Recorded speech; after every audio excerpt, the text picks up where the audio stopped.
ભરૂચના national highway number 48 પર મૂલ toll પ્લાઝાથી Bharuch તરફ જતી એક કારમાં અચાનક આગ લાગતા બળીને ખાખ, કોઈ જાનહાનિ નહીં। ભરૂચના નેશનલ હાઈવે નંબર 48 પર મુલત ટોલ પ્લાઝાથી ભરૂચ તરફ જતી એક કારમાં અચાનક આગ લાગતા બળીને ખાખ, કોઈ જાનહાનિ નહીં। ભરૂચના નેશનલ હાઈવે નંબર 48 પર મુલત ટોલ પ્લાઝાથી માત્ર 500 મીટર દૂર ભરૂચ તરફ જતી એક કારમાં અચાનક આગ લાગી હતી।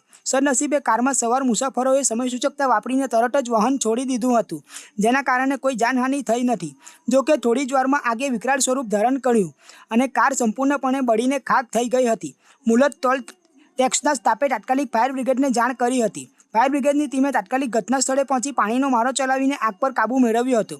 આ ઘટનાને કારણે સુરત તરફથી આવતો ટ્રાફિક જામ થઈ ગયો હતો। ભરૂચ જિલ્લા ટ્રાફિક પોલીસને ઘટનાની જાણ થતાં તેઓ પણ તુરંત ઘટના સ્થળે પહોંચ્યા હતા અને વાહન વ્યવહાર પુનઃ સુચારુ કરવાની કામગીરી હાથ ધરી હતી।